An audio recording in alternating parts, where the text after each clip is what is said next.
From H&F Productions in Autobot City comes the most meme show on the internet. From the creators of Daniel's Sneeze, TF Toy Hunt 1, and Red Milk. Oh yeah, I'm talking about the meme masters themselves, Martini and Malachi. Together, they'll have amazing adventures of Thunder Dragon and Skywarping in the show that nobody asked for, but everybody needed. It's...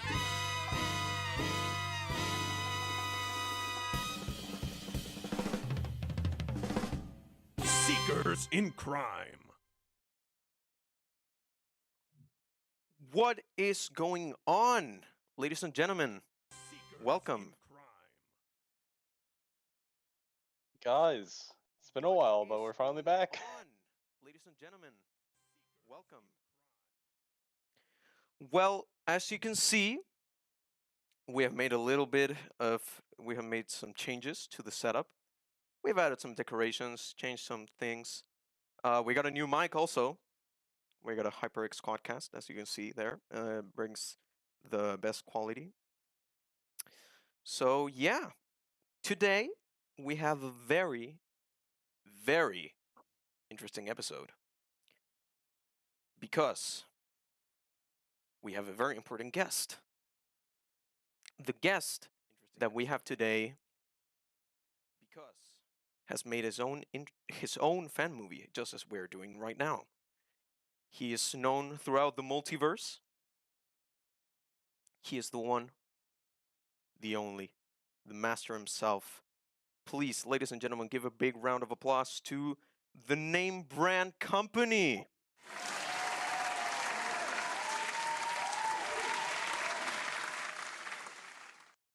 Hi, thank you very much for having me on here, guys. I'll just formally introduce myself. My name is Christian Rash, and I am the director as well as one of the writers on Cybertron Falls and stuff. Just formally introduce myself. My name is Christian. So yeah, we'll get starting off. So, Christian, I have a few questions lined up here for you. I guess we'll start with the first one, which is, how was like the whole process? Like, how would you describe the experience of making a fan movie? Yeah, man. Honestly, it was kind of like a pretty interesting process because kind of when I started off, it wasn't what it ended up becoming. It was kind of meant to be more this like tiny little VFX thing at first because I'm studying visual effects right now. So it was kind of meant to be more like a small little like 1-2 minute fight scene, and it kind of just blew up into this thing that became way bigger than I expected it to ever be. So yeah, it was all just kind of like pretty interesting to go along this journey, be able to meet all these like fun, talented people who've been helping me along the way. I'm sure you guys have been like experiencing a similar thing of just meeting talented artists, other talented artists who've just been helping me bring this together. That's awesome. Yeah, Okay, man. so of course you've given us here some scenes that we can show the audience. Let me just pick one to start. I guess we could start off with this one. So, how would you describe like the process of doing the scenery, for example, or like maybe the way things are framed? I myself don't know about a lot of filmography, so that's Yeah, man. So pretty much like each scene kind of really comes down to its own setup, and it really depends on which scene, what is required of each scene. Oh, did we lose? Uh-oh, did we accidentally lose someone or? Oh boy.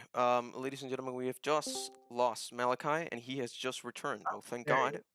I was getting a little bit Cool. afraid. Yeah, so no, honestly, I don't know what happened, my bad. No problem. Yeah, so pretty much just like breaking it down, honestly, it kind of really depends on the set and like the setup. Majority of the sets we had spent about like 2 to 3 months building all the 3D models ahead of time before we got into any form of animation.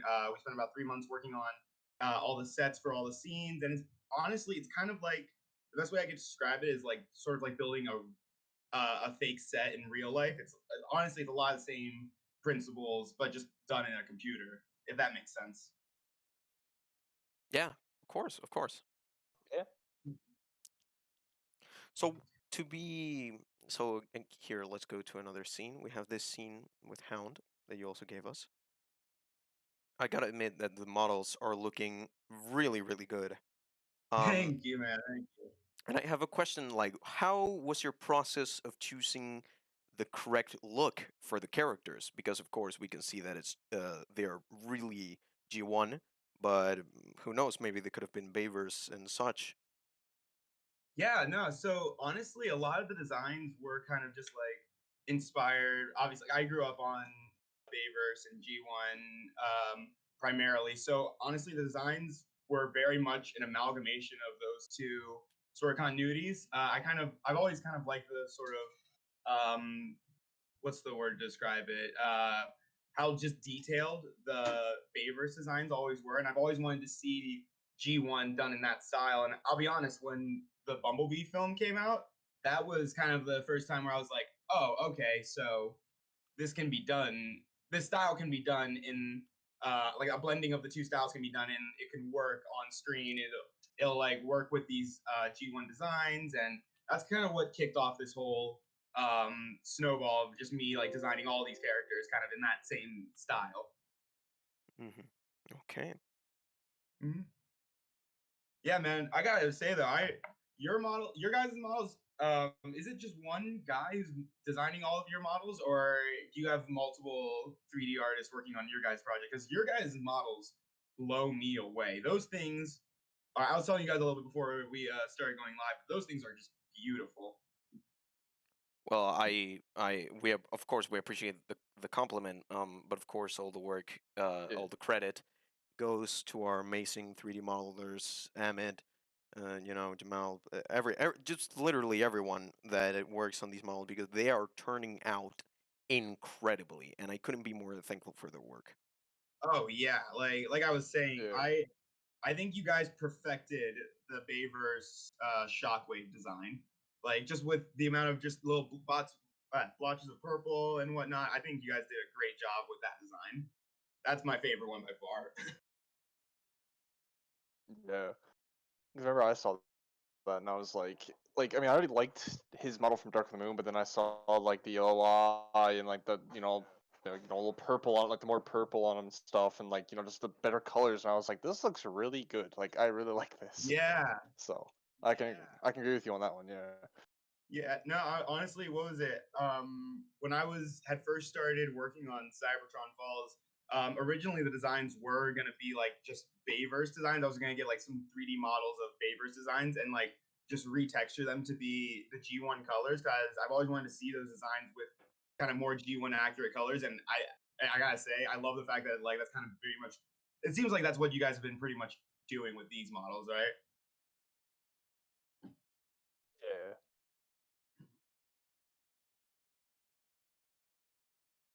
Oh boy, sorry about that.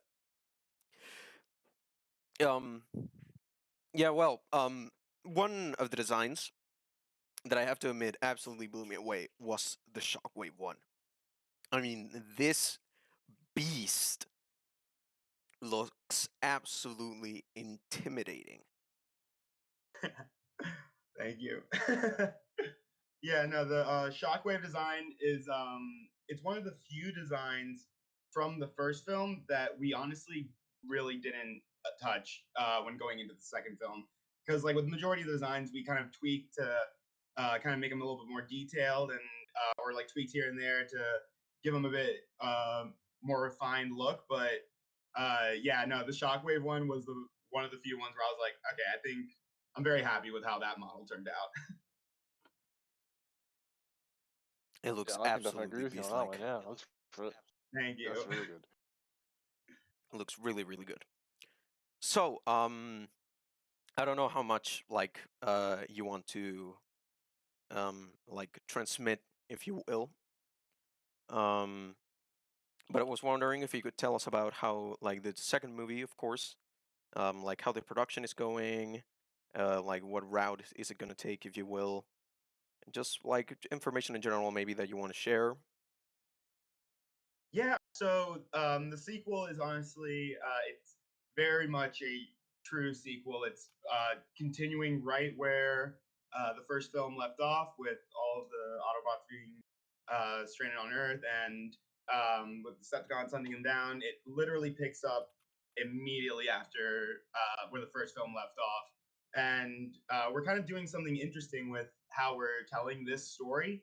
What we're doing is that we're actually going to be splitting it into two parts, um, which is pretty much, and it's not going to be like, oh, part one is the first half of the story, part two is the second half of the story. Basically, what it is, it's two almost separate films, but you can kind of think of it like, you know how like in Empire Strikes Back, Luke kind of goes on his story, Mm-hmm. and then like Han Solo and the rest of the gang are kind of off doing their own thing. You guys know what I'm talking about with that? Yeah, of course.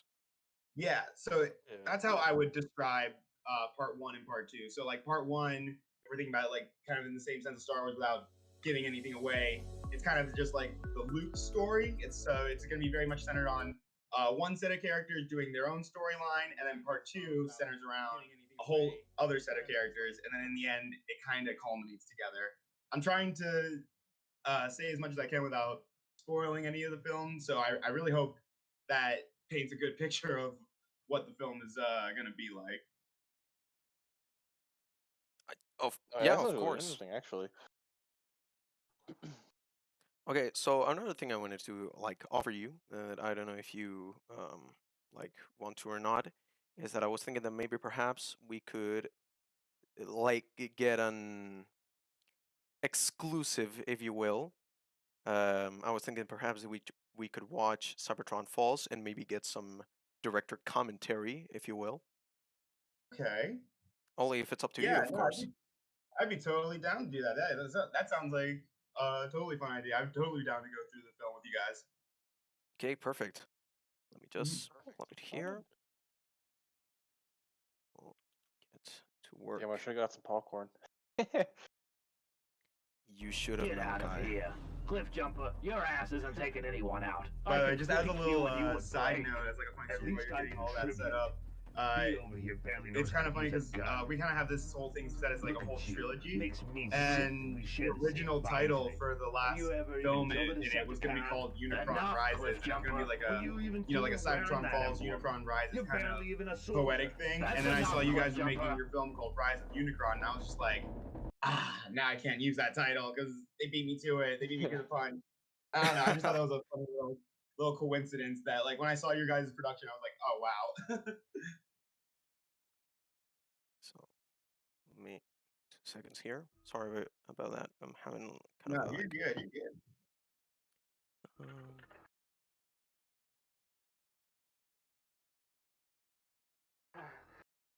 okay, so here we go. I'm gonna rev up the split capture. Okay, so here we are. Just a little bit. Now we should be ready to see and get, of course, exclusive director commentary on Cybertron Falls. So here we go. 20 Autobots out there. Oh, Primus, please tell me you're receiving. We need immediate assistance. We got Decepticons everywhere. More and more just keep showing up. By the maker, they're in bodies Yeah, so everywhere. TFI Creations, really good As many Autobots as creative we partner of mine. So is Blackout and Shout podcast. If you'll go check them out, if you guys don't know them already. Mm-hmm. So yeah, this intro of like the Autobot distress call, that was very much inspired by whatchamacallit. I took a lot of inspiration from various different types of movies, war films, just big blockbusters when it came to making this. And so that intro is pretty much very directly inspired by the intro to Avengers Infinity War, with the distress call from the Asgardian ship. That was kind of what that was supposed to be like, alluding to. And originally, this intro was going to be have no music whatsoever, and it was supposed to be kind of like this eerie sort of scene. But my composer, my brilliant composer, Raj, he killed it. And he was like, absolutely insistent that we had a score for this intro scene to help build suspense. And he was absolutely correct on that. But yeah, so that's just a little tidbit about that little intro part. Okay, cool. I found that really interesting actually, because now that I think about it, with music, like without music, it would have. I don't know. Maybe the feel would have been better. I mean, not better, like different. It would have felt differently different. But I feel that Yeah, what you went through is absolutely amazing.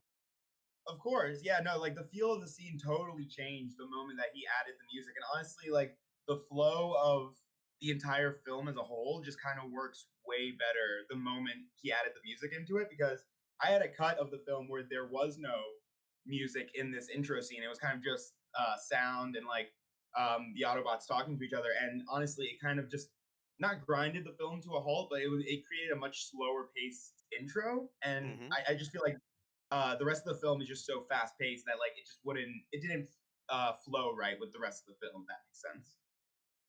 Yeah, of course, of course. Mm-hmm. Yeah. You know that's insane, right? I mean, honestly, I don't even know what we're gonna do there. Who you talking to, Blur? I don't even know why we're doing this. Honestly, We we got should Cliff just Jumper, kill him now and go Blur, Bulkhead. That's Bulkhead on the very end. I had a couple of questions about that guy. Okay, So so that this is guy, Bulkhead, right? yeah, he's a reused model from like one of the games, but what he was intended to be is like a stand-in for Bulkhead. Oh, okay. Mm-hmm. Okay, Yeah. I got you. Yeah. Mm-hmm. Yeah, that was one thing I did a lot for a lot of the background characters. I kind of reused game models just because I was the sole person in charge of all the 3D modeling and rigging and whatnot. So for this film, so I used a lot of background game characters. Yeah, there's a little comment to Revenge of the Fallen, Dark of the Moon game. Yep. This is it. We're all gonna die. So this Yo, what's intro your deal, scene, guy? this whole You got intro a few scene. Have you guys screws seen the loose or movie Overlord by chance? I'm afraid I have not. Oh well, that is Is it the a 2018 one?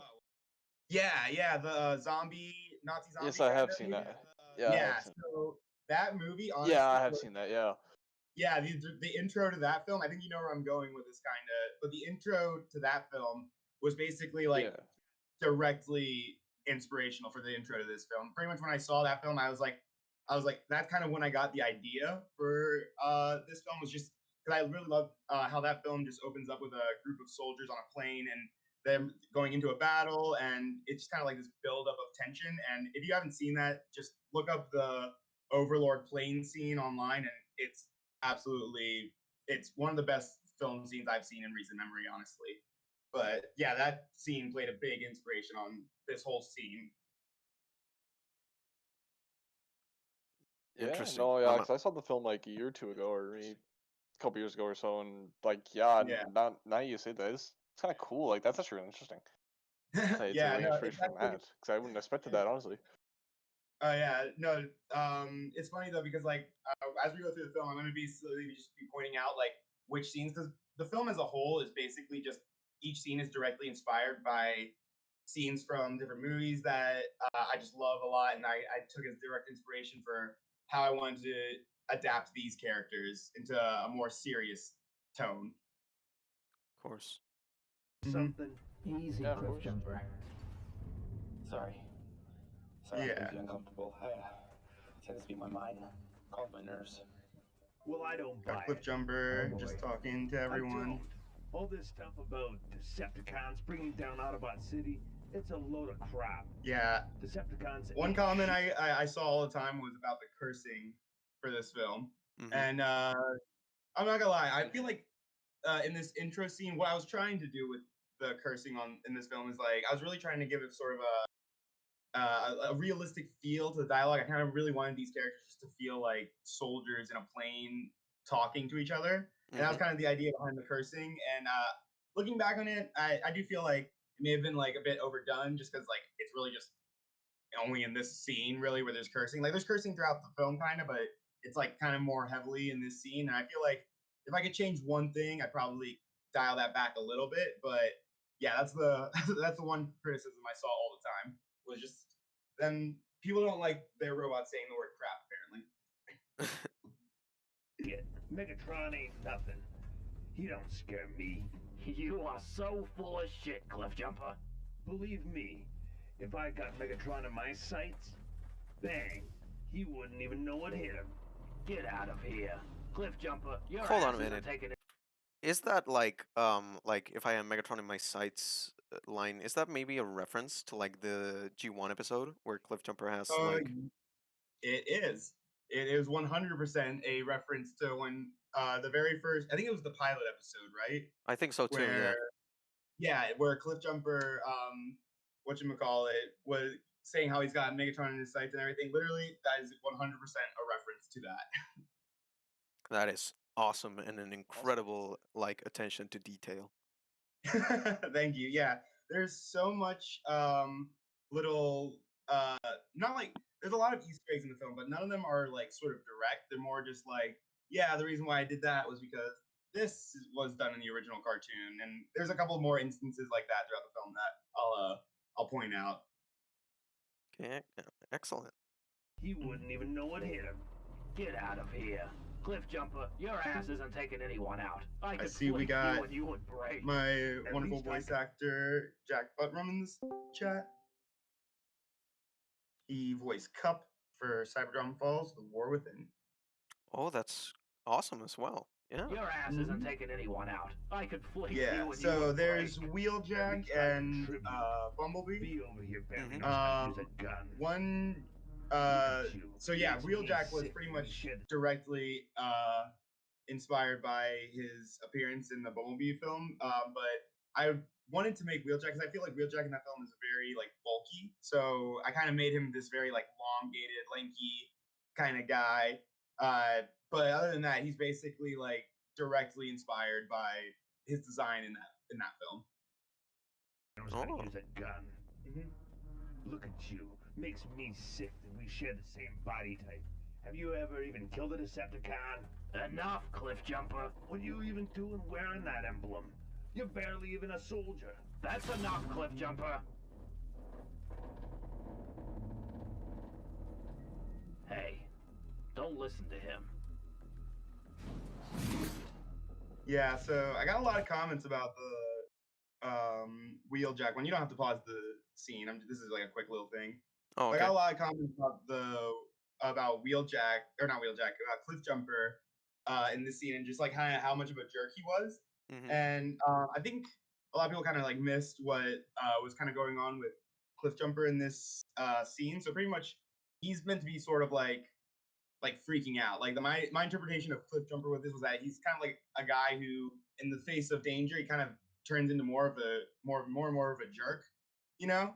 So that's kind of why he goes off on Bumblebee here. It's more so like he's like got so much, like they're going into the heat of battle. He's kind of just like more talking just to calm his nerves, and that's why he kind of like directs that at Bumblebee in this scene. So that was more just clearing the air on why people were asking why Cliffjumper is such a jerk in this. It's kind of that's my mentality behind that scene. Oh, okay. Yeah, it's good that you explained that because I mean, I'm not gonna lie, I feel that like that kind of bully personality is an interesting take, especially in Cliffjumper. But yeah, I was gonna say like what was the idea behind like those lines by Cliff? And now moving on to assume this is Ironhide, right? This is Ironhide. Okay, I can see that his chest is really inspired in the Bumblebee movie. Oh yeah. I would say Ironhide. There's a couple of characters without took a direct inspiration from Bumblebee. It was like I think the ones that took the biggest ones from Bumblebee would be Ironhide and probably Starscream. I feel like the Bumblebee movie honestly really perfected like a 3D live action version of those characters. And so like and you see that more so in the second one with particularly Starscream. It was like I basically tried getting the characters looking as close to those designs as I could, but while still maintaining their own individual feel, if that makes sense. Yeah, like still doing something different. Yeah. Yeah, so we have Ironhide here. He's sort of meant to be like the drill sergeant type character. A lot of what went into the reasoning of why I have like certain characters acting the way they are is because a lot of them sort of fill the archetype of character types that you find in a lot of war films. And so I kind of was thinking to myself, I was like, if I were to make uh, Transformers film that was wholly a war film, which characters would fall under what archetypes, what falls under where? And so to me, it was sort of like, oh, Bumblebee would sort of easily be the young naive guy who's just gotten drafted into the war, probably he's the young soldier type. Cliff Jumper, it would be like sort of the hot-headed asshole soldier type that you see in a lot of war films, the one that's always making jokes. Right. And Ironhide is sort of like that drill sergeant, like drop and give me 20 type guy. And so that was kind of like my thought process when that like really influenced on how I interpreted these characters when I was writing the script. And yeah, so that's kind of where my mindset was at with a lot of these characters. By the way, I was gonna say, let me go back like a few frames. This lighting and the lighting in the chest and the whole broken glass, that's impressive CGI. Thank you. Yeah, no, whatchamacallit, there's a lot, if I could go back and, because I when I started making this first film, I really didn't, I'll be honest, I was pretty new to CGI. Like, I'd had done a few things here and there, but like, I kind of like really just like jumped into the deep end when it came to Cybertron Falls and CGI. But yeah, no, we do a lot cooler stuff with the texturing and the detail work on the second one. I actually, a good buddy of mine, shout out Jed Fargo of Blackout and Shouts, he helped me do a lot of the texture work for Cybertron Falls 2. And you can see it in just these images, like just it gets down to the micro details. So Yes. hats off to that guy. Oh, yeah. He absolutely 100% killed it with the texturing for these characters. They look just. I have trouble almost watching the first Cybertron Falls because like just how good he textured the new ones. Mm-hmm. Yeah.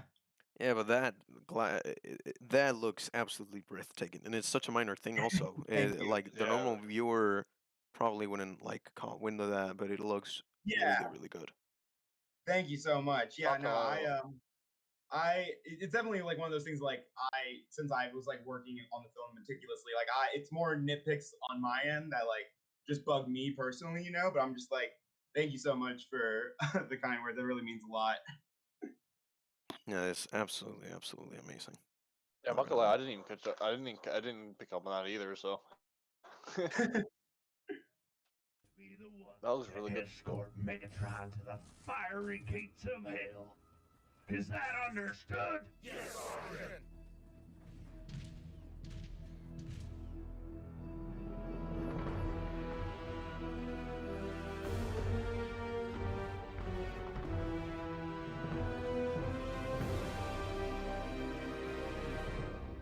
Unicron Falls. Got the title. Once again, beautiful score by my wonderful composer. All right, so this scene was originally in the script supposed to be way bigger in scale. They were originally supposed to be like hundreds of these Autobot ships. There's going to be explosions all over the place, and it was like very much going to mimic sort of World War II scenes of troop transports flying through the air and these aerial dog battles and stuff. But at the time, like I said, I was still very new to CGI at this point, and so like it was very much work with what I could at the time. Like I feel like if I had gone back, I could probably do that shot nowadays. But just definitely when I was in the heat of the production on this, this scene was going to be completely, almost completely different. But then we just jumped right into this, the war scene, which is, I think, isn't not really surprising that it's basically directly inspired by the Bumblebee scene. Yeah, I can see Yeah, that. I feel like that's especially with the first shot being of Ratchet, that was kind of like my cue to the audience, like this is sort of inspired by that. By the way, I can see that here we have a glimpse and like the Seeker mold, and I can definitely see the Bumblebee resemblance. Yeah. Yeah, no, Bumblebee. That Bumblebee movie, basically, honestly, a lot of what kind of kickstarted this whole thing was that Bumblebee movie. After, because I like the Bumblebee film, but I feel like that film really peaks in the first like 2 minutes, Yeah. and then like the rest of the film just doesn't reach that same height for me. And like so, a lot of this was sort of like, okay, like if that was the intro to my movie, where would the rest of the story go? You know, like how would I redo that story differently, if that makes sense, you know?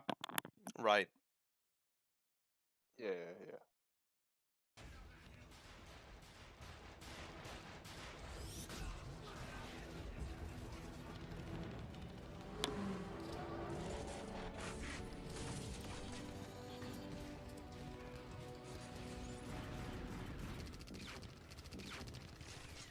Optimus Prime.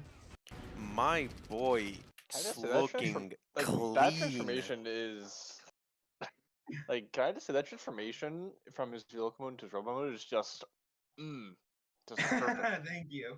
We actually have a much more detailed transformation for War Within with Optimus, so I'm very excited. Yeah. You see a little in the teaser, but yeah, no, the transformation effect was honestly my first experience with Blender. So I did this whole film in Blender, just like you guys are, right? You guys are using, I believe, Blender for the most part, right? As far as I know, yes.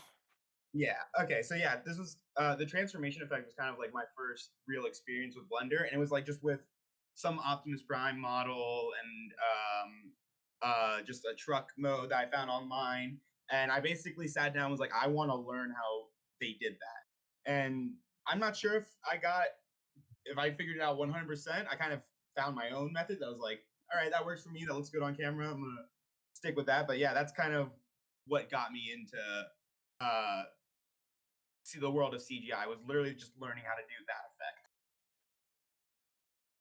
This looks that transformation looks really good. Not gonna lie. And my boy is looking clean. Because I mean, I don't know if you know this, but Soundwave is my like favorite Transformers character from the beginning of reality. Oh And no way. every time I see him in like this level of design, because the Bumblebee design broke me. It broke me. It is so good, and I love it so Yeah. much. I would say Soundwave definitely takes the biggest inspiration from that Bumblebee movie design. Like I agree with you. Soundwave, I think he's by far like he's my third favorite character, and I feel like they just perfected that look for him, and so that's what I was trying to make mine look as close to that Bumblebee version as possible. I feel like they really just nailed it with that design in the movie. Yeah, he looks so good. Thank you, thank you. And you made this in Blender, right?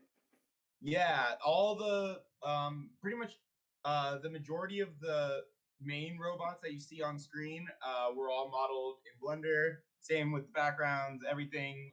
I would say probably 80% of the film was made in Blender, and then like I like took it into Premiere and After Effects for editing and stuff like that. But majority of it was done in Blender. That's awesome.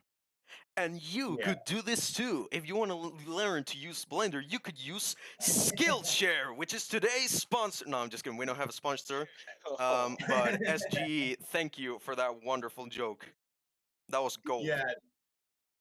No, that was funny. You actually got me with that. I thought you were about to do a little sponsorship. I was like, oh damn, okay, that was a nice little segue. No, man. I Yeah, mean, yeah. But yeah, like I was saying, I love the character of Soundwave, and so it was really important to me. And also, little Easter egg: the gun he's holding is modeled directly after Megatron's G1 gun mode. It is not Megatron, but that's what his blaster is meant to represent. oh yeah, then that's a nice. Because I thought I was gonna say like, did not hey, I notice think that. this is That is- Megatron. Yeah, and also if you listen closely, the sound used is the same sound as the blaster used in the original G1 cartoon for Megatron too. So yeah, little Easter egg there. That is again another So- really good Easter egg. Yeah, yeah. Yeah, I wanted to get Megatron's gun mode in the film somehow, and also not giving away any spoilers, but his one in War Within, he may or may not transform into a cannon that may or may not resemble that original gun mode. Oh, I'll just leave it at that.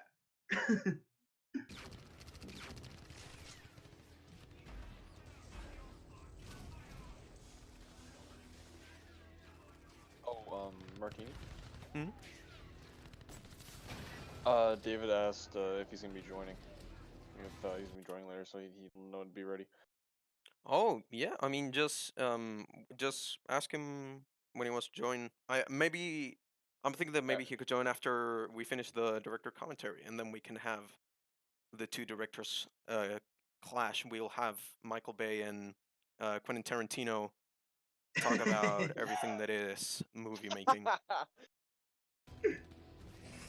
That sounds like a good time. All right, so coming up here, we get the intro for Shockwave. Originally, I wanted to have Shockwave crush this Autobot's head on camera, but that was one thing that I just couldn't really figure out how to do. And honestly, it's something I still don't know how to do. But one of these days, I would like to show a robot getting his head crushed on screen. Nice. And by the way, this is like Ironhide from like the Align Continuity games, right? Yeah. So that model particularly was reused quite a few times. Here, he's kind of meant to be sort of a stand-in for. I think we had him as a stand-in for Mirage for this shot. That's who he's supposed to represent. But like, it's kind of one of those things. Like, yeah, it's Mirage, but like, it's not Mirage, you know? Right. Yeah, I get what you mean.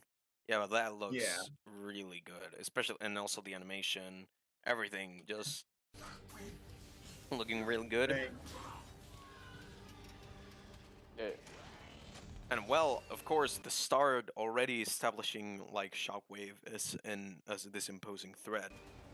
oh yeah, he plays a much bigger role in the sequel as sort of this. We kind of not lean away from the science. He's still a scientist in this continuity, but he kind of acts more as like an overseer of the Decepticons, if that makes sense. Like he's more of a general type. He's kind of just this imposing force on the battlefield, if that makes sense. Okay. Yeah, and then this upcoming scene is also Whoa. directly That voice. That voice. that actor is Clayton Willis, who is voicing Shockwave. He's probably one of the most talented people I've ever met in my life. This guy not only voiced Shockwave, he also voices Ironhide, as well as Cliff Jumper, as well as Megatron, and one other character I think he voices. I can't remember. He basically voices like half the cast in this first installment. Damn. Wow. That Yeah, is that awesome. guy has got That's some, impressive. yeah, he's got some range. Yeah. He's one of the most talented voice actors I ever met in my life. Great guy, super nice. Couldn't say any kind of words about him. He killed it with this scene.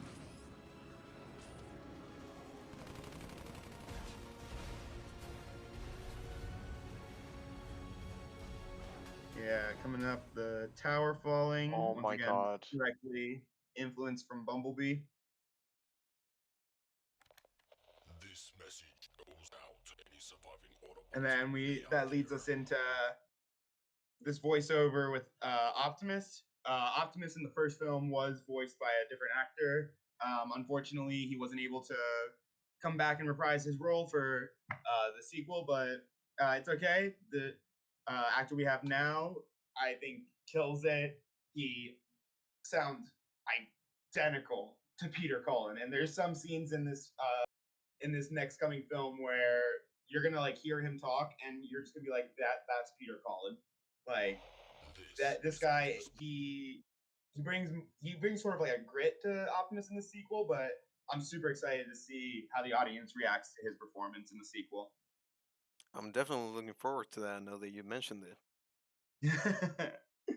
Yeah, same. Autobot City has fallen. As it would appear, we have lost. We have lost the war. Yeah, just a couple of Whoa, that's dark. shitty shots. Yeah. So wait, before because I haven't seen this, uh, this takes place on Cybertron, right? Most of the time. Yeah. Yes. The entire film does take place on Cybertron. Up Okay. until like the last, I think, like 10 seconds of the film. Okay. But do not give up faith, my friends. I know we have lost many brothers and sisters along the way. And in the heat of the attack, Nice a little secret cloth weapon simulation was there. launched. Yeah. I understand if your soul And is then weak. little shot of the arc. Now, originally, I kind of wanted this scene to play out as like a sort of a slow motion scene of the Autobots boarding the ark.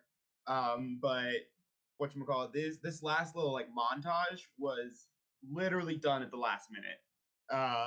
In terms of the production, I think we had like uh we were about like a month out from the release, and I like everything else in the film was animated up at this point. We were working on color correction, music, whatnot, sound, and then Mhm. like I just had this last little bit to animate, and there just wasn't enough time to animate as this like long slow motion, scene of the Autobots boarding this arc. So I kind of had to cut it down, and like I feel like the idea still gets across pretty well.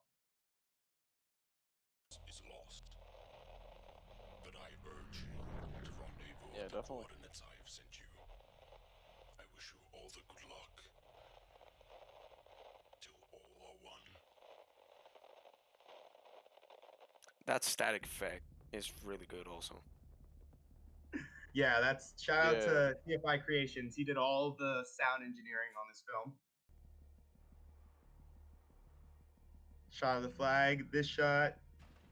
Never mind. I thought I had more to say about that shot, but it's really not that Is important. that a movie versus Bumblebee in the background? No, it is a movie verse Autobot drone. Oh. So it's like from one of the games. It's like this one that kind of looks like Bumblebee. Yeah, no. So like I said, this upcoming shot is a good example of in the background. There's a lot of. I'm not even sure if they show up on camera really, but I used a lot of game models for this scene to help fill out the kind of carnage of it all. Oh yeah.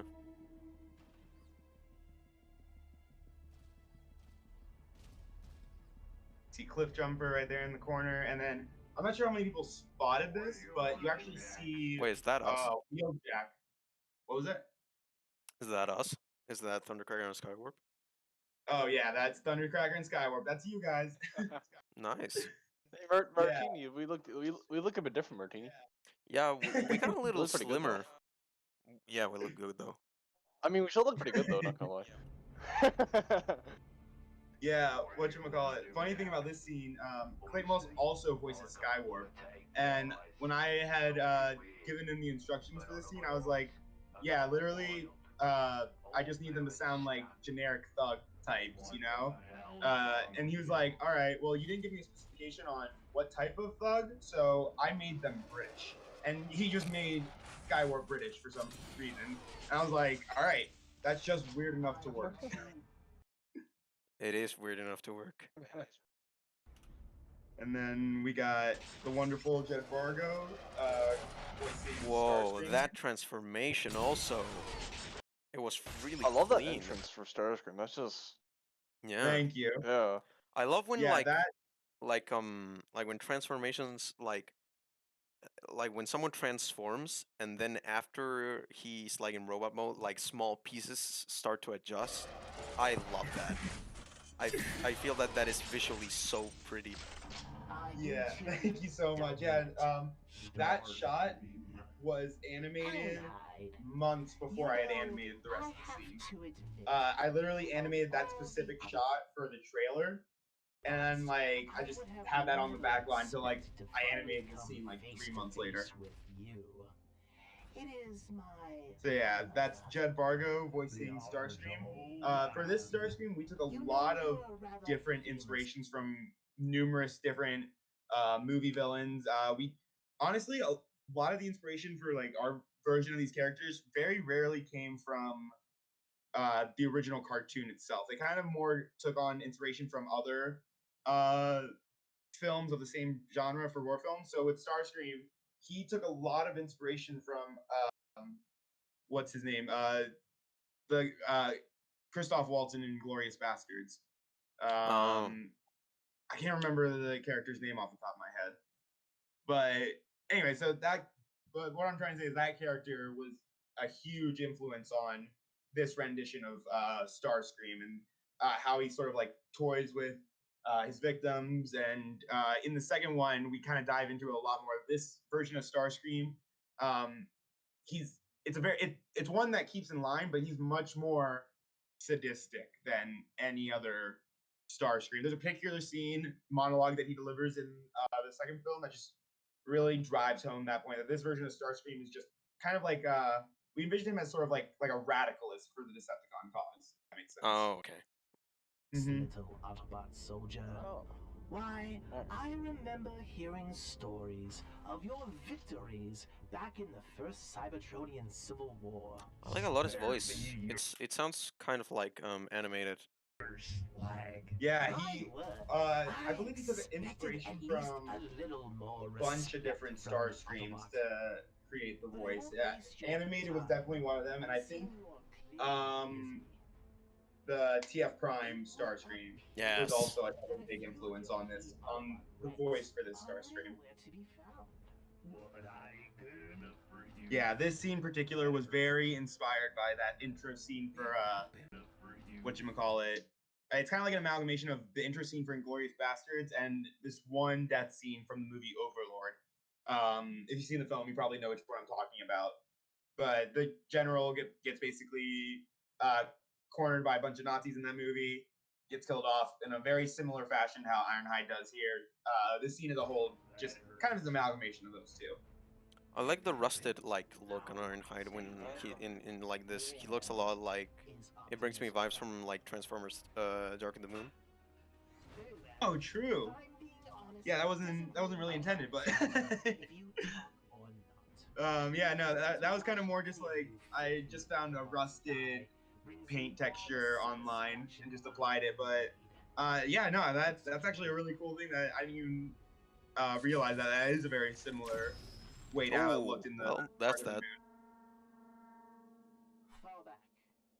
Our work here is done. Yeah, I got a lot of that got a big reaction from the audience was with Ironhide's death. Basically, it was just my way of telling the audience that like no one in this film is safe. It doesn't matter how big of a legacy character they are, I think I was writing the film really big in the like talks around Marvel and like how they just don't kill off any characters. So I kind of made it a point that like characters can die in this story, you know. And then coming up here, this is another one of those instances where I was saying it was it's kind of a reference to G1, kind of not. This is kind of like how I always envisioned Transformers film being.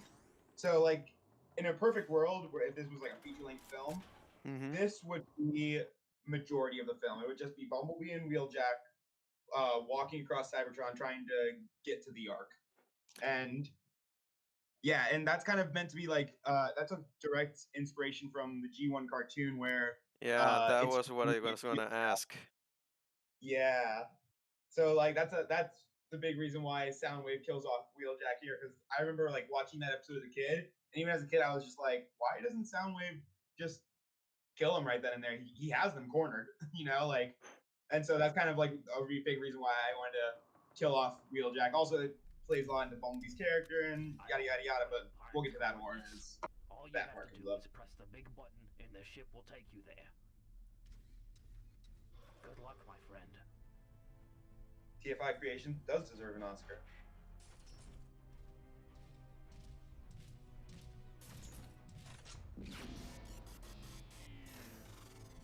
Whoa, that sound effect. Yeah. Then we got Wheeljack's death here. Kind of like it was meant to be sort of like a 1-2 punch, like basically how I described this scene was like Iron Eye's death will basically like get the audience to be like, oh, are you killing off characters? And then Wheeljack's death, it kind of like comes in directly afterwards, like, yeah, we're killing off characters. Like characters are gonna die in this series. I like that. I really wanted to emphasize And like it makes sense for characters to die. So yeah, I just really wanted to like emphasize like the consequences of war. I feel like this war in a lot of Transformers media is like usually depicted as like sort of like a fun, like good versus evil type thing. And don't get me wrong, that's a perfect time and place for that. But like I just felt like in this rendition, I really wanted to emphasize that like in war, it's not like that, it's not fun. It's brutal, it's gritty, it's dirty, people die. And that's something I really wanted to emphasize with this film. I like yeah, that that's something I a lot, like. 'Cause it's actually. like obviously it's like a representation of like war, because it's a war. People die like left, right, and center. So it makes sense for Yeah, characters, exactly. popular or not, to be dying. So Yeah, Yeah. exactly. Like I would say it's funny because like the original pitch for this film was Transformers meets Saving Private Ryan. That was like the original pitch for this. oh Mhm. Huh, that actually is pretty interesting. And by the way, yeah, it is. it's like the fact that Soundwave is not talking here intentional. It's like, is he going to have eventually a voice actor?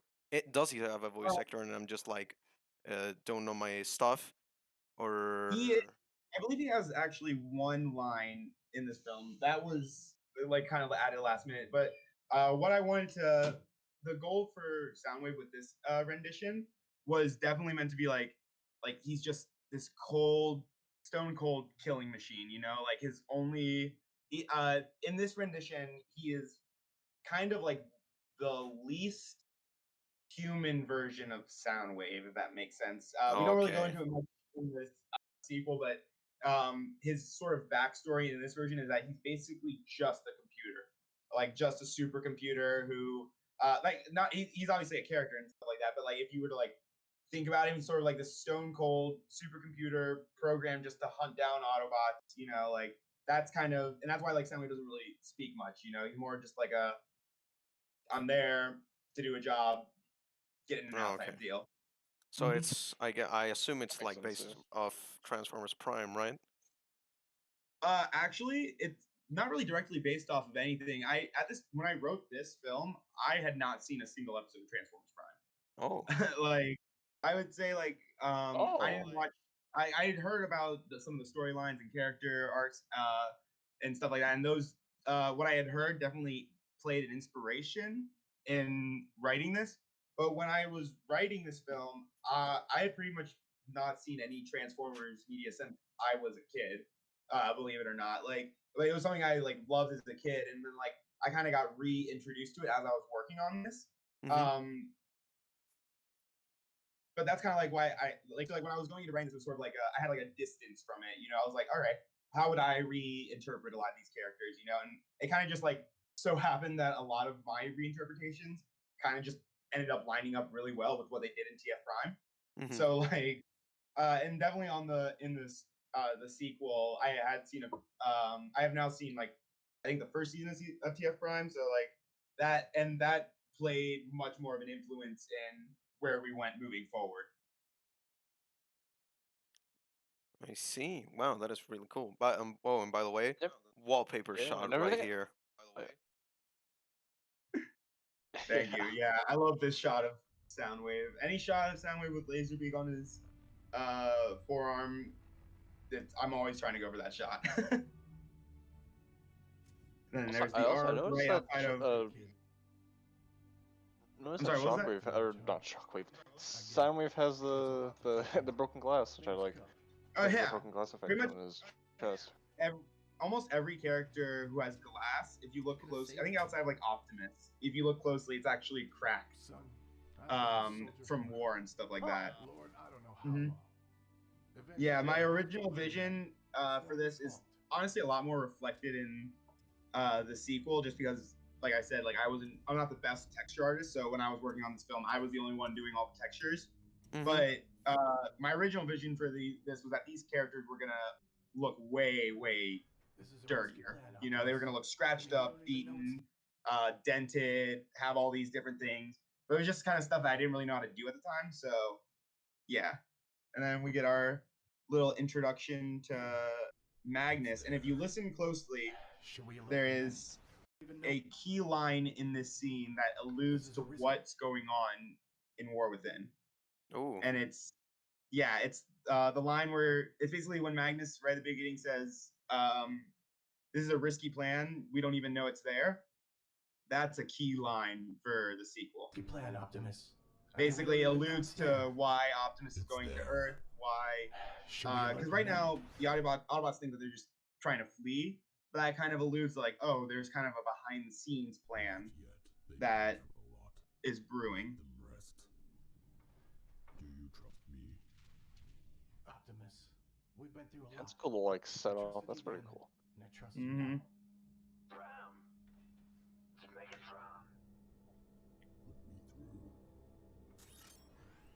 Oh my god, the models still look really good. I'm just looking at them like they look so good. Magnus, I would say, got the biggest upgrade in the sequel. Also, that was, by the way, Clayton Willis again, the voice of Ironhide, who voiced Jazz and Megatron in this scene.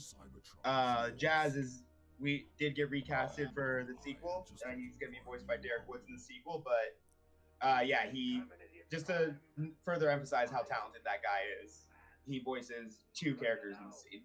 And I give you my word that no harm shall come to your men. Yeah, this is just Megatron in this one, in terms of the voice, took a lot of inspiration from TF Prime. And in terms of like how we're doing Megatron, we kind of this is a very different interpretation of Megatron than almost anyone ever seen before. This version of Megatron, in the backstory that we have written for it, he believes in the betterment of Cybertron above all else. He almost doesn't even like actually like, yeah, he's the leader of the Decepticons, but he sort of views the Decepticons more as a means to an end, if that makes sense. And that gets touched on in the sequel a bit more, but like he doesn't necessarily have the same views as the Decepticons. He doesn't hate the Autobots the same way other Decepticons do. He doesn't like the Autobots just because they're opposed to his cause. But he more so played into like that Autobot hatred of Decepticons in this continuity, and he kind of that's how he used that to like amass his army and whatnot. So, and like, once again, we touch upon all that in the sequel, but I feel like it's a very different and interesting interpretation of Megatron that I'm very excited to see how people react to it. We have a very cool storyline with Megatron and Optimus in the second one. That is actually a really interesting take on Megatron. Thank you. And yeah, the design no, we wanted to, is looking we crisp. wanted to make this basically the most three-dimensional version of Megatron seen on screen to date. We wanted to add so much more complexities to this character, and because like I feel like in most interpretations he's just an evil bad guy, which once again works. But if we're going for a world where like this is supposed to be like a realistic war, everyone has their own feelings and viewpoints and whatnot, we really wanted to just add more complexities to him as a character. Right. Mm-hmm. Yeah. But yeah, Totally nice. Magnus is the one model from this film that I vehemently do not like. Really? Yeah, it's the one. It's we Whoa. really model in the second film, but I have to admit, like when I was making his model, I kind of like was really half-assing it, and like you don't really see a lot of like it in the film. In the film, it kind of works, but there's certain things about that proportion to that model which I'm just not a fan of, and so yeah, that's a fun little critique on my part. And then leading up into this confrontation with Megatron. One more thing I'll add here. This climax was originally going to be way different. Like, like the one we had written in the script was completely different from this film. Megatron and Optimus weren't even supposed to fight in this original climax.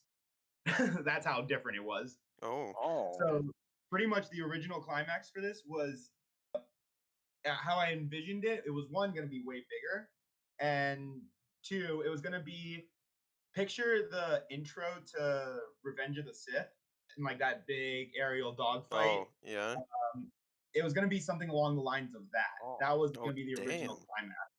Yeah, and like I said, and then it was also going to include culminate into this scene where Megatron kind of gets onto the Ark, and then he kind of runs through the ship and kind of goes just on this like picture the final scene in Rogue One with Darth Vader, but with Megatron. Oh, okay.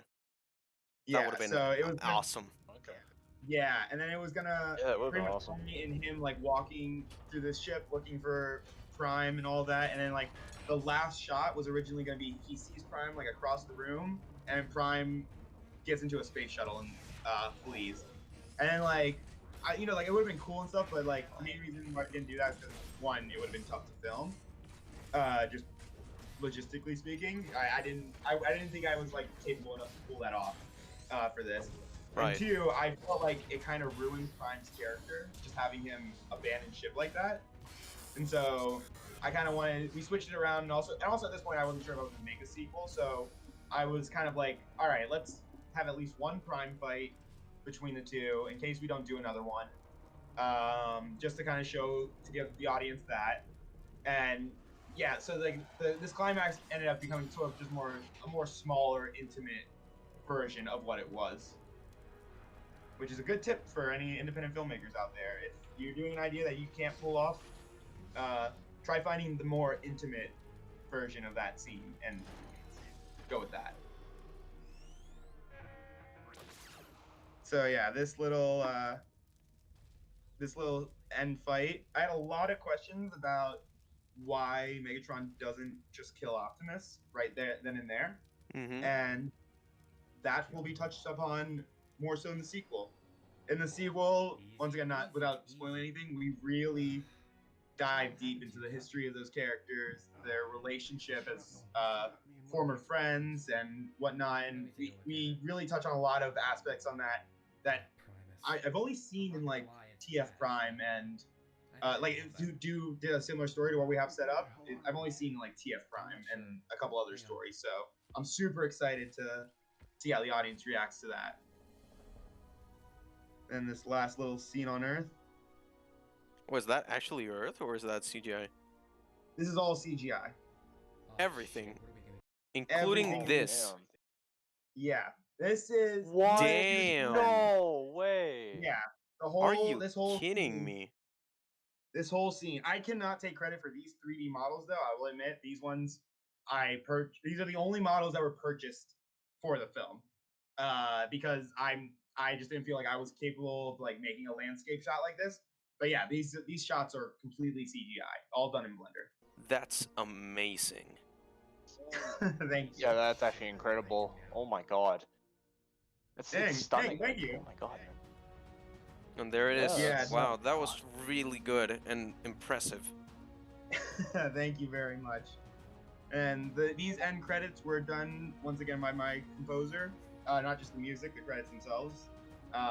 Originally, we were gonna actually have this ending be very similar to the Infinity War ending, where it was gonna kind of like end with that last line, cut to black, silence, and then it was gonna be like this like somber sort of ending. And then, but my composer once again always coming up with brilliant ideas. The guy suggested that we make the music at the very end very hopeful and something that like alludes to hope for the future. And honestly, I think that would have been the best. That was the best choice ultimately to end this film on, because I feel like if we had ended on the somber note, that kind of would have made fans a little bit more mad than at the end of the day, you know. That is But really yeah, good. man. And I assume that we have a post-credit scene. Yes, sir. A certain. Almighty Hang on. Megatron. Is that What coming up? Oh exactly yeah, give it a are second. you looking for?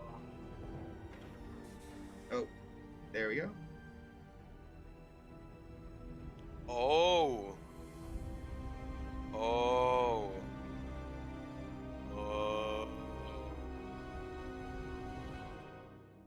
and boom. Damn. Yes, What? sir. What? Oh my god. I missed this when I watched it. God, I missed this. You I always didn't gotta see check for the this. post-credit scenes, Malachi. I'm pretty sure everyone, almost everyone, missed because the amount of I think I saw like one comment in the original movie that mentioned Unicron being in the post credit scene, It is and the like number one Marvel rule to always check for post-credit scenes. yeah, I really wanted to It's. um I mean, I always do, but like.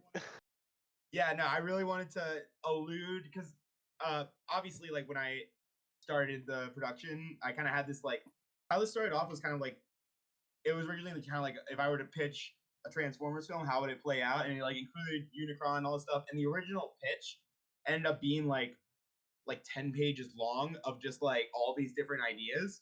Mm-hmm. And I basically like was like, okay, like it almost sort of like how George Lucas did with Star Wars. I kind of took like the first chunk of that and was like, all right, let's just make that first film, you know? And then so I wanted to definitely get a little stinger there of Unicron at the very end, just to allude to where we were going with that character. Yeah. I I see. can't believe I missed that. Like, oh my god. I can't believe it. Yeah, Like, I and like always I check said, for like end credit stuff, but I didn't do it that time. I guess I never saw that. What? I feel so bad now. no, I feel like I bad. I said, missed it. like I said, War Within picks up. When I say it picks up directly after where the first one left off, I mean it picks up directly with that end credit scene. Right.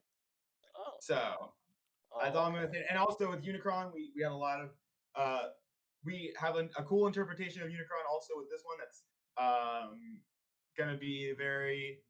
I'm trying to figure out how to like it's different, but not like in the sense of like TF Prime where it was like just this whole completely new interpretation of Unicron. You know, it's like it's still very much in the same vein as G1, but we got a lot of cool things planned for him. I see. Wow. I'm Mhm. definitely intrigued by that. Yeah. Not gonna lie. Yeah. Same. But yeah, that's pretty much the first Cybertron Falls. Nice. Mhm. That's If you that's could, really well made. I have to give it to you and like yeah, the whole team that you have. Like, that's really well made. Thank that's you very much. really, really well made. Thank you so much. Yeah, I kind of was under this like intense amount of pressure the entire time I was making it because just like just because I've never made something on that scale before, let alone like I haven't even done like before Cybertron Falls, I hadn't even done like a 3 minute long animation. And like so to go from like just doing quick little 20-second clips here and there to like a full 18-minute long endeavor, like I had this pressure on me the entire time. Like I wasn't sure if I was going to be able to pull it off, and so the fact that you guys have responded the way you guys have, and like the community responded the way the community has, it really means a lot that people responded so positively to my interpretation of these characters. That is really, really awesome. Yeah. And now, what better way Like, to it's. continue this than bring the other man, the other myth, Oh. the other legend? We'll have this beautiful man together with us. Bring it up, everybody, for the director of Rise of Unicron. Come on, guys. Y'all know who it is. Y'all know him. Y'all love him. It's David. Welcome. There it is.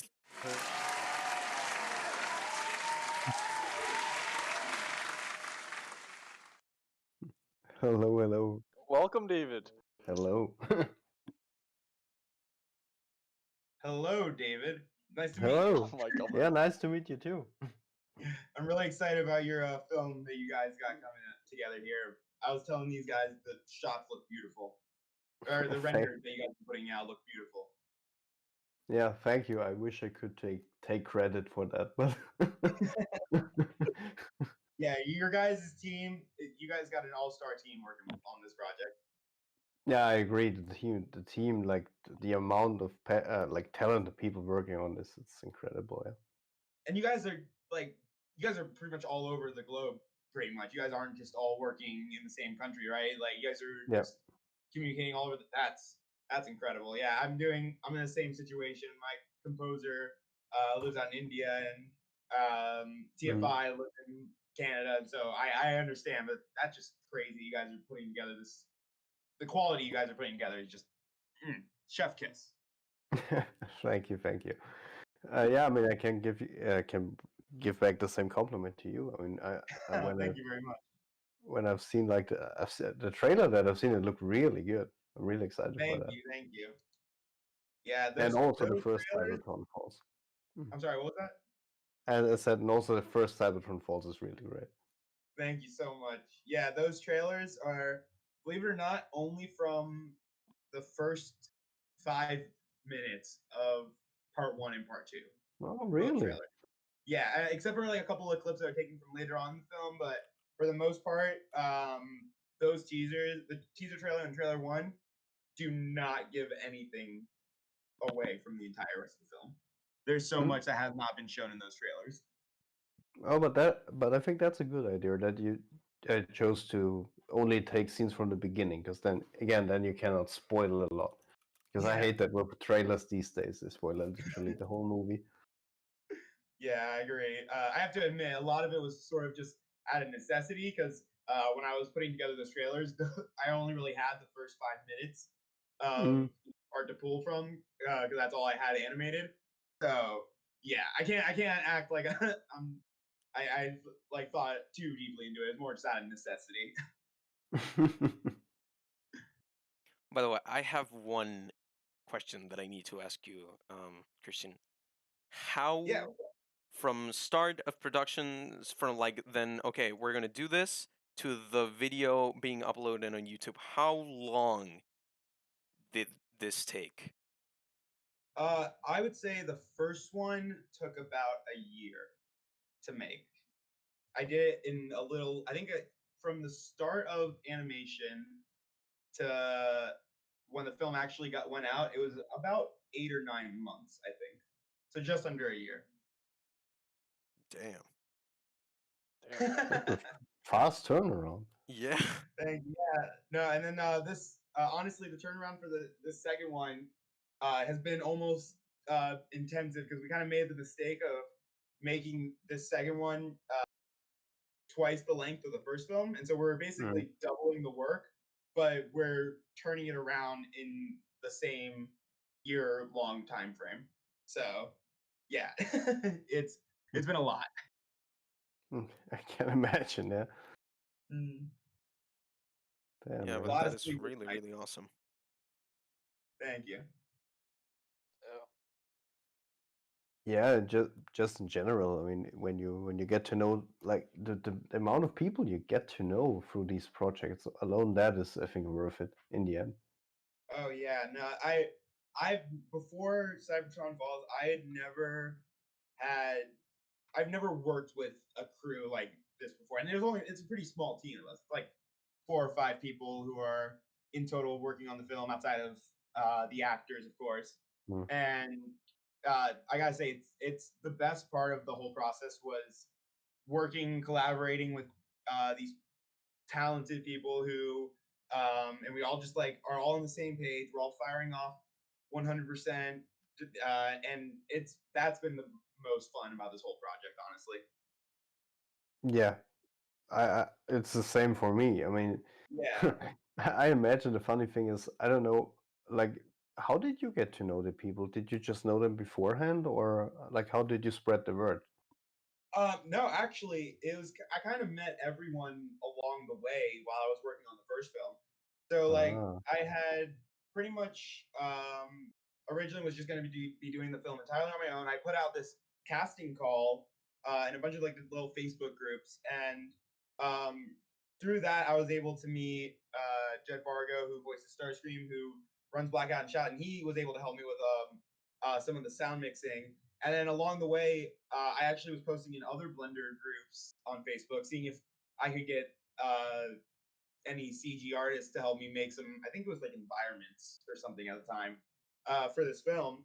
And that's when my composer reached out to me. He was like, "Hey, listen, I don't have the time to compose or to make any 3D environments, but I love Transformers and I would love to make the music for you. And he just offered to do the music entirely for free just because he was a fan. And then I met TFI like I think a few months later. I had posted the first trailer, and I had never heard of TFI before this. And I posted the first trailer, and that kind of got his attention. And he reached out to me actually and was like, "Hey, I would really love to get involved in any way I can. I'd love to do if you don't have someone doing the sound design for you, I'd love to do that." And I was like, "Hell yeah!" Because I don't know anything about sound design. I so like I honestly just ended up getting really lucky that I found talented people who were able to do things and kind of pick up the slack in areas that I just know nothing about. Like for music, I was originally going to be using like just music from different movie scores or something like that, And then so it really just all came with luck. What about you guys? Did you guys like know each other at all beforehand? I'm really curious how you guys were able to get such like a huge team of talented people on your guys' project. Yeah, I mean, with us, it was actually, I mean, it was a combination of luck and knowing someone because the fun thing is that like the idea of this movie actually originates back to 2014, actually. Oh wow! But just back then, we all were way over our head, young and stupid Yeah. in that area. And then we kind of set it aside, and like from 2014 already on, I knew Van Laszlo. Like he was like in the beginning in the team already, and Yeah. I remember I didn't even know that he had a YouTube channel, to be honest, up until like last year. And like I remember I was watching some YouTube videos randomly, and then I found his channel, and I thought, well, we are searching for people. I mean, he has quite a big channel dedicated to Transformers. He could maybe do a video. And Yeah. must imagine we were like, what were we, 10 people probably at that point. And then he made the video, and I remember I was at a friend's house when he uploaded it, and suddenly I got spammed with messages from him. It was crazy. That's Yeah. awesome. No, yeah, I remember. It was one of his. I think it was may have been his very first update video or something that he posted for you guys that I saw. And I remember I had to do so much research because I was like, wait, is this a fan thing? Like that's how good. Because I remember he had like only a few of the models or something in that first update, right? And I just remember like seeing those models, and I was like, there's no way this is a fan thing. And then like sure enough, you guys were saying like, yeah, it's a fan thing, it's a fan project, and all that. Are you guys doing it like live action, or are you? I know you guys got the camera. So I'm assuming there's like live action elements, right? Exactly. Yeah, there's some live action elements in there. Yeah, I mean, yeah, a lot of parts will be, of course, fully CGI, just because for the reason that we can't fly there, obviously. But Yeah, no, I totally understand. but That's yeah. the crazy thing about Blender is that I feel like Blender has gotten to a point where independent filmmakers can start doing and CGI in general, it has gotten to the point where independent filmmakers can really make and tell the biggest story that they've always wanted to tell, And I think that's the coolest thing about CGI in general. And I know CGI gets a lot of hate, but like I feel like it's just crazy to me seeing how or seeing how many people like your project and the TF Prime fan film, seeing all these different projects that are just done in this free program, that blows my mind. Yeah, it's crazy what you can do when you really put your mind to it. I mean, I remember you weren't the only one that was like mind blown when I saw the models for the first time. Like I remember, like I think in December I saw like the first models with the textures and everything, and I Yeah, just had that moment where I just sat there and was like, really? I remember. I think it was your guys' Starscream model or something that was like the first one I saw. And I just remember looking at it and I was like, that looks photorealistic. And then I looked over back over at my computer at my models, and I was like, I need to step up my game. like Yeah. you guys are killing it with your models right now. and like the Unicron horn that you guys just posted, the amount of detail on that thing it's blowing me away. Like it's crazy how much detail you guys have been putting into these things. Thanks. Yeah, I mean, there's quite. I mean, there's the thing is, is I I still can't believe like the amount of detail that some models have. Like just the prime model alone. I saw that. Yeah, no, I was another thing I was like I've been really wanting to ask you guys like I wanted to know like sort of what the story was behind your guys's inspiration for making like this film because I've already talked for a long time about what my inspirations were, but like I'd love to hear what your guys's inspirations were and like where you guys are with Transformers and stuff like that. So you mean like how I got inspired to make the film in general? Yeah. So I mean, I was always. I think it's started around the time in 2013. I really got into movies in general, and just the filmmaking aspect in it. And I mean, before that already, I think from 2008 onwards, I started to become more and more a Transformers fan. And I think it really took up when like the second movie came out. I remember that. The Bay movies were really what got me into it also. Yeah, I remember like I think like the peak for me was probably somewhere around the third movie, and kind of but yeah, that's how I really got into everything, and just the combination out of that, and like the thing is, sure you can say about the movies they have their flaws here and there and everything, but like I was always amazed by the filmmaking of it behind it, Yeah. just the idea of filming like in Chicago, for example, you film this and suddenly you can put these robots in there and then it all looks amazing. And Yeah, no, I totally feel that. That's the first Transformers film is what got me into filmmaking and like visual effects in general. Purely because like that was the first film that I can recall, and I don't know, I think I was like 6 or 7 when the first film came out, but that was the first film that really like got me looking at films and be like, I have no idea how they did that. Like yeah. like I want to know how they made that. I want to know, and that's kind of what snowballed. So yeah, I totally get what you're saying about all that. Yeah, it's also really cool when you watch like especially for the first movie, the behind the scenes that you realize like that like this one building where Megatron flies through with Optimus, that this was a real build. It's just such great things that they like just made a model of it. That's great. Oh yeah, like I watched the behind the scenes of that first film on repeat so many times growing up. I've seen that behind the scenes so much. Yeah, I think it's like one of the best in-depth behind the scenes looks at a film. Like even if you don't like the Bayverse movies, I highly recommend watching behind the scenes for the first film. I feel like there's just so much to learn about filmmaking in general. I think it's just so cool how that film definitely. Yeah. I mean, my favorite moment in like the behind the scenes is like in the second movie when you see Michael Bay flying with like the plane and he tells them we're effed, guys. We're absolutely effed.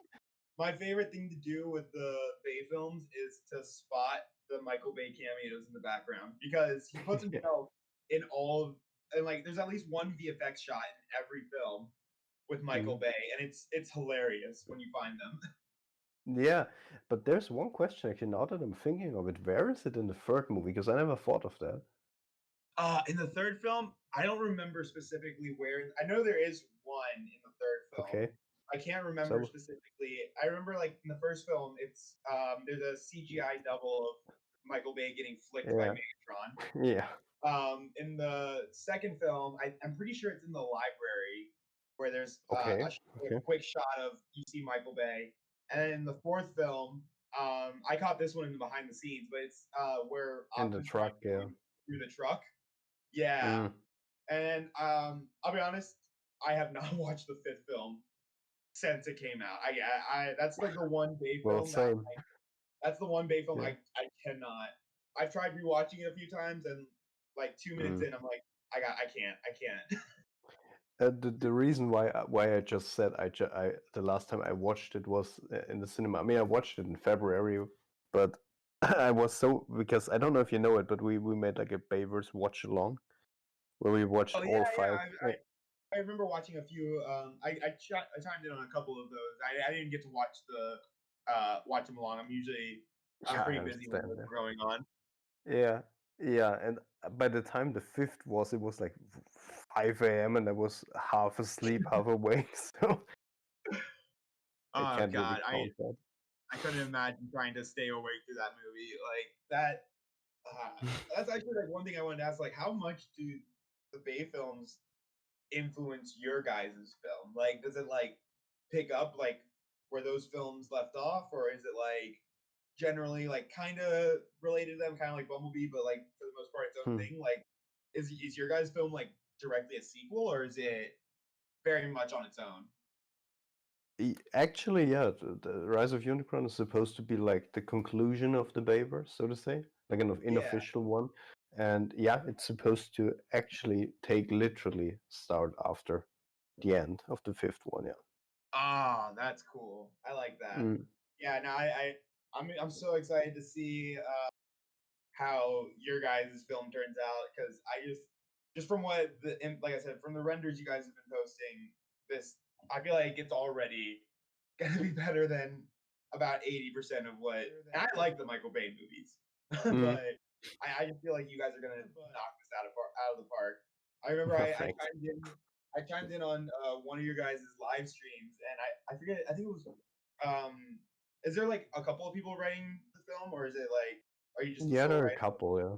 Yeah. Yeah, I remember it was I think one of the writers was like saying how they would love to include every Transformer character they could, but they want to just focus on like a handful, just so that we can like dive into those characters. And I just hearing that alone automatically gives me hope for you guys because I feel like that mindset is the mindset you have to tell a good Yeah. story with these characters. You know? Yeah, I fully agree. I think that's like the biggest trap that you can fall in when you're, especially, I mean, Hollywood in general, but Yeah. in like even more when you make a fan film, because of course you have these nice ideas, like everything that you ever wanted to do, and you want to do this scene and that character, and Yeah.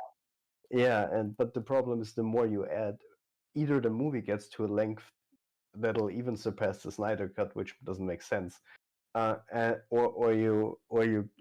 you just you put all in the characters and you have no time to explore any of them.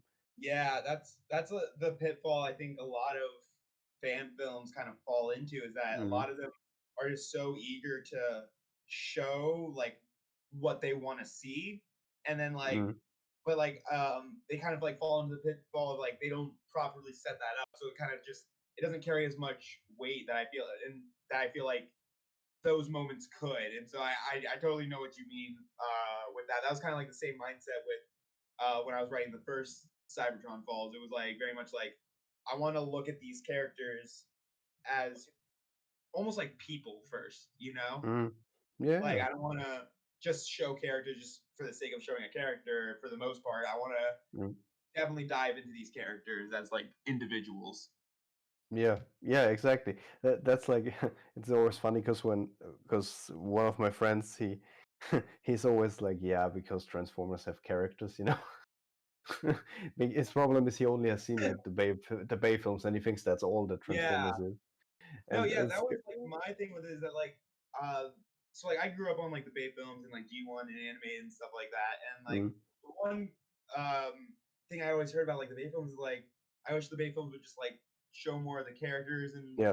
what and for a while I didn't really understand what that meant until I started working on the first film. And then like when I was working on the first film, I researched the hell out of just Transformers and Transformers lore.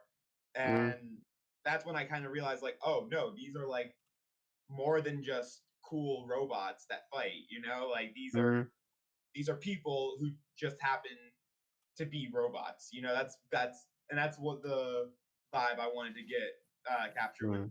Cybertron Falls. Yeah, absolutely. I think that's also a big goal that we're trying to do. Yeah. Yeah. No, yeah, I'm so excited. Oh, and there's that shot of is that Shockwave and Hound? Yeah, That is gorgeous. Gorgeous. yeah, that I agree. That is a really for a test picture. That's a damn good test picture. Yeah, Yeah. I Yeah, no, agree. Yeah. I guess I'm not sure if you guys really know this. I'm sure this is more of a question for your 3D modelers, but are you 3D modelers just using like image textures for like are they going in and texturing these models by hand for the most part? Or Mm-hmm. are they doing Mm-hmm. like procedural type deal? Mm, it's a combination actually. So I Really? know, yeah, it's a combination. For example, if you think about like think about the Starscream model that you saw. You see this Yeah. like the dirt and the scrapes that are on Yeah. him. That is procedural. So I think, as far as I know, my Amit, so one of our texturers, told me he has different levels, and he just Yeah. clicks on it, and then you can have more damaged or less damaged. That Yeah. kind of like No, I that. was gonna say because like I was looking at your models and I couldn't tell if they were like done procedurally or not because that's what my texture artist did for the sequel is procedural Hmm. and that procedural literally just like makes all the difference. Like it doesn't matter how close up you get to the character, how far away you get, like the detail adjusts and that's Yeah. amazing. I was really like just looking at your long haul Hmm. design just like the indentations on him and like all of that, the small little rusted detail look on him, Hmm. everything about it is just amazing. I know I'm seeing so much praise about your guys' models. I'm probably sounding like a kiss ass right now, but I have to. I really have an appreciation for like well detailed models. Okay. Yes. Same. Yeah. But yeah, Yeah, so that's the combination, because I know, for example, Hound. I know that's definitely hand textured. that's hand textured. Yeah, I know that. That's I know, like, Jamel, who worked on that. He, I don't know how many he worked. 2 weeks, maybe more on it. And he, like, I mean, he really overdid it. He didn't even have to do that, but he went to the degree that, like, these bullets that you see around his arms, right? He yeah. went to the degree that he hand painted every single bullet What? differently. That's Yeah, crazy. that's crazy. Yeah. Yeah, I'm not. I wish I had that level of detail, like being able to pick up that level of detail, because that's the artists who can do that are on a whole. They're operating on a whole other level. So that's crazy that he literally textured that one by hand. Literally. Yeah, it's crazy. I that's why I value this so much, is because, again, I wish I could pay people, but I can't, and that they do this for free is just incredible to me. Yeah, and the fact that you guys are working with zero, like I'm literally just scrolling through your Instagram right now, and Mm-hmm. I'm looking at the Cybertron scene that you guys have set up, Mm-hmm. and like that's blowing me away right now. Yeah, you mean like these they're from some weeks ago, right? Yeah, it was from March 21st Yeah, yeah, when yeah. it posted.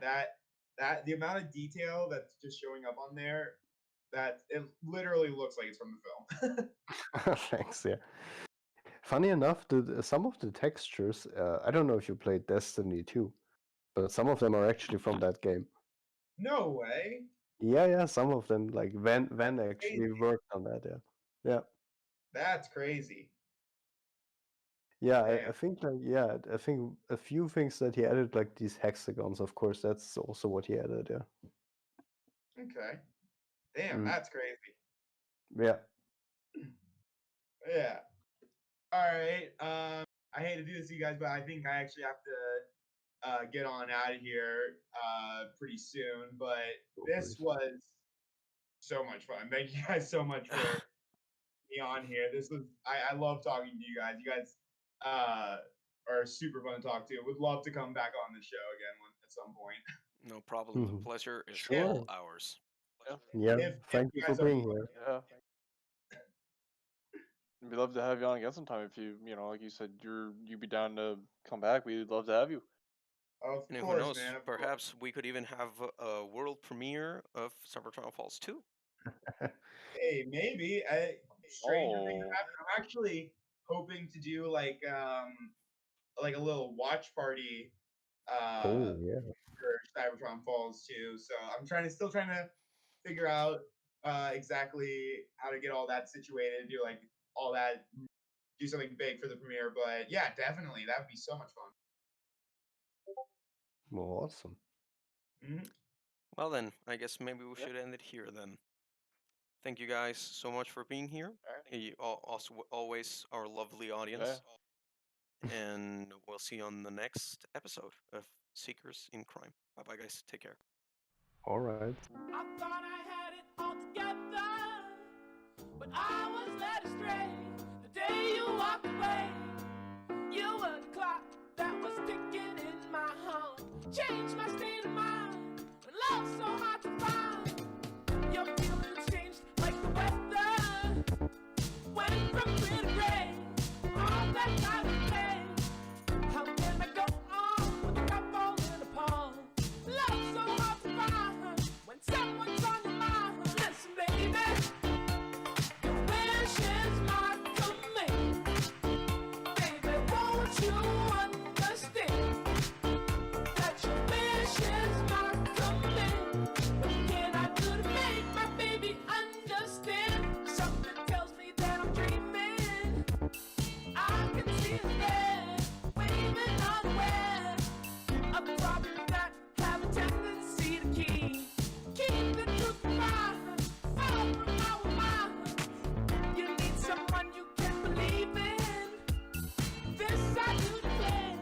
Trust me, I'll be there.